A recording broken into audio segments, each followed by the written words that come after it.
अस्सलाम वालेकुम व्यूअर्स। आज हम सेकंड वेरिएबल टेम्परेचर के बारे में डिस्कस करेंगे। तो इसको शुरू करने से पहले आपको पता होना चाहिए कि प्राइमरी वेरिएबल्स कितने हैं हमारे इंस्ट्रूमेंटेशन फील्ड में। टेम्परेचर है, प्रेशर है, फ़्लो है, लेवल है, वाइब्रेशन और स्पीड्स है। जिसमें हमने प्रेशर के बारे में डिस्कस किया था, ओवरव्यू लिया था, और आज हम टेम्परेचर को डिस्कस करेंगे। जी, तो इसमें हम आ जाते हैं सबसे पहले कि टेम्परेचर को मेजर हम कैसे कर रहे हैं। तो इंडस्ट्रियल ग्रेड में हम थर्मोकपल, आरटीडी, थर्मिस्टर और आईआर टेक्नोलॉजीज़ के ज़रिए हम टेम्परेचर को मेजर कर रहे हैं।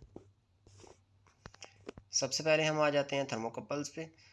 थर्मोकपल बेसिकली सी पैक इफेक्ट के असूल पे काम करता है। ठीक है, दो डिफरेंट मटेरियल्स की वायर होती हैं, उनको एक जगह पे जॉइंट किया होता है, वो हमारा हॉट जंक्शन कहलाता है, और दूसरा जो ओपन जंक्शन है वो कोल्ड जंक्शन कहलाता है। ठीक है, दो डिफरेंट मटेरियल्स की वायर को जब हमने जॉइंट्स किया होता है, तो जब हम उसको देते हैं, टेम्परेचर देते हैं, तो वो आउटपुट पे इंड्यूस ईएमएफ जनरेट करता है या वोल्टेज मिलते हैं हमें। ठीक है, इनकी आगे टाइप्स हैं, और मटेरियल जो मैं कह रहा हूँ, दो डिफरेंट मटेरियल, वो टाइप्स के अकॉर्डिंग है कि कौन सी टाइप किस किस मटेरियल की है। जैसे के टाइप है, क्रोमल और अलूमल है। ठीक है, आयरन और कॉन्स्टेंटन वो जे टाइप में आ जाते हैं। इसी तरह डिफरेंट टाइप्स हैं। फर्दर हम आगे टाइप्स को देखें तो इसमें जे टाइप, के टाइप, टी टाइप, ई टाइप और एन टाइप। ठीक है, इसके थर्मोकपल्स हैं, और इसी के अकॉर्डिंग मटेरियल है। इनका टेम्परेचर रेंज है कि जे और के टी टाइप किस किस रेंज के लिए हम यूज़ करते हैं। ठीक है, आगे फर्दर थर्मोकपल्स की इंस्टॉलेशन में आ जाएं, तो ये थोड़ी बहुत इंस्टॉलेशन दिखाई गई हैं कि हम इंस्टॉल किस तरह करते हैं। ठीक है, ये एक वेसल है, इसका टेम्परेचर मेजर करने के लिए हमने इसकी सारी रूटिंग की हुई है। ठीक है, ये हमारा एक ट्रांसमीटर लगा हुआ है जो कि फील्ड में ही लगा हुआ है, जो टेम्परेचर को कन्वर्ट करके आगे 4 to 20 मिलियम्स में कन्वर्ट करके आगे सीसीआर को दे रहा है। ठीक है, इसी तरह हम आ जाते हैं आरटीडीज़ और थर्मोकपल के कंपैरिजन में, कि जो एक्यूरेसी, आरटीडी भी एक टेम्परेचर सेंसिंग एलिमेंट है जो कि टेम्परेचर को सेंस करता है और हमें आउटपुट में रेजिस्टेंस देता है। रेजिस्टेंस टेम्परेचर डिटेक्टर इसका फुल फॉर्म है। ठीक है, इसी तरह उन्होंने कंपैरिजन बताया हुआ है जी, एक्यूरेसी किसकी ज़्यादा है, एक्यूरेसी आरटीडी की ज़्यादा है। ठीक है, जो हाई टेम्परेचर रेंज जो है वो थर्मोकपल की है।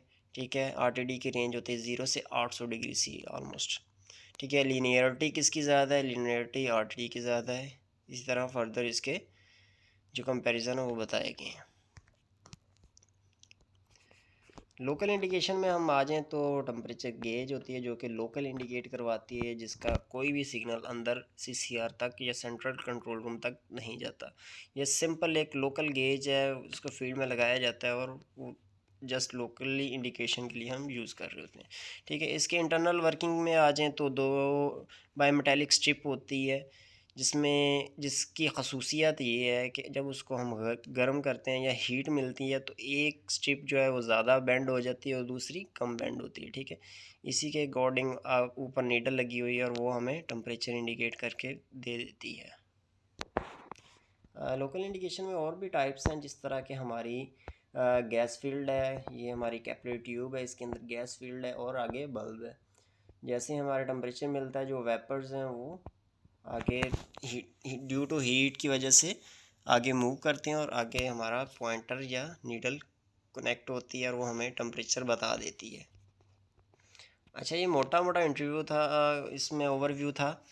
इसमें हम और भी बात कर सकते हैं, ये लोकली टेम्परेचर गेज और टेम्परेचर को मेजर कैसे करते हैं, कौन कौन से इंस्ट्रूमेंट लगे हुए हैं हमारे, वो हमने बताए हैं। ठीक है, फर्दर हम इसकी एक और वीडियो डालेंगे। ये ओवरव्यू का है सिंपल, इसमें मैं ओवरव्यू बताना चाह रहा था कि इंडस्ट्रियल ग्रेड में हम टेम्परेचर को मेजर कैसे करते हैं। ठीक है, अल्लाह हाफिज़।